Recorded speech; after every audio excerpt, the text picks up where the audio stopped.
So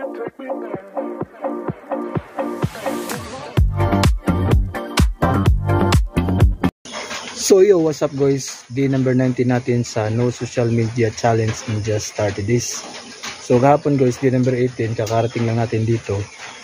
Tapos maglinis-linis ng konti, may mga inayos. Tapos day 19, nagawa na yung ano guys, yung birahanan sa abaka. So yun oh.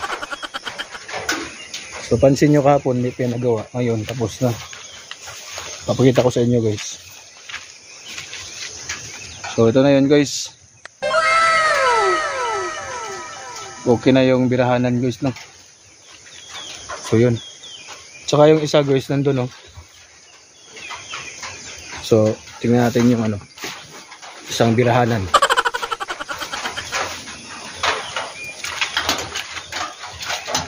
So ito yun guys. Ayan o. Natapos na nila, tapos nandun na sila sa ano, taas. So nag-start na silang magtuksi ng abaka. So dito guys oh, sobrang putik na kahit hindi pa nag-start magbira. So ang gagawin natin ngayon guys ay pupuntahan din sa taas, tapos kuha tayo ng kahoy para panggatong, kasi dito sa loob wala na tayong panggatong. Ayan, konti na lang to, yan. Konti na lang yung panggatong natin, tapos buha muna tayo ng panggatong. So kurang guys, sila nanuksi na no. So kita mga kahoy sa tagos kay wa man tay kahoy isubnod sa kuno atong dinungag. So dinhi ko mga kahoy siguro guys, na din hinapit. So na mga kahoy dinhi guys. So nga kahoy sa ko. So mga itong kahoy guys no. Naka ni. So comment down below naman kung musiga ba itong kahoy nga basa man. Sa bagay ang gas bisag basa musiga man gihapon no. Siguro musiga sigapon ni.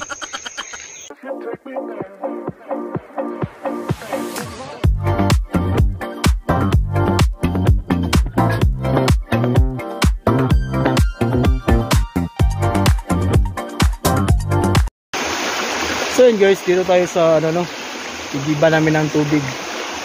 So ito yung igiba namin ng tubig. Bali nandun siya guys.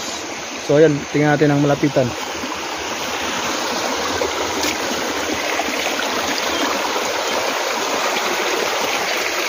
Ayan.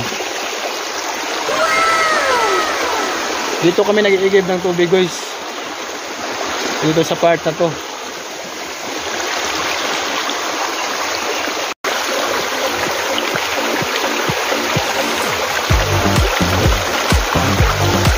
So dito kami na ano guys, mag-iigib ng tubig, maglalaba, maligo. So ito yun. So minsan pag baha, hindi kami makano dito, kailangan na mag-stock na maraming tubig, baka magbaha. So nagdungag na lang ko daan guys, para unya magluto ng sudan. So muna yung ginungag no.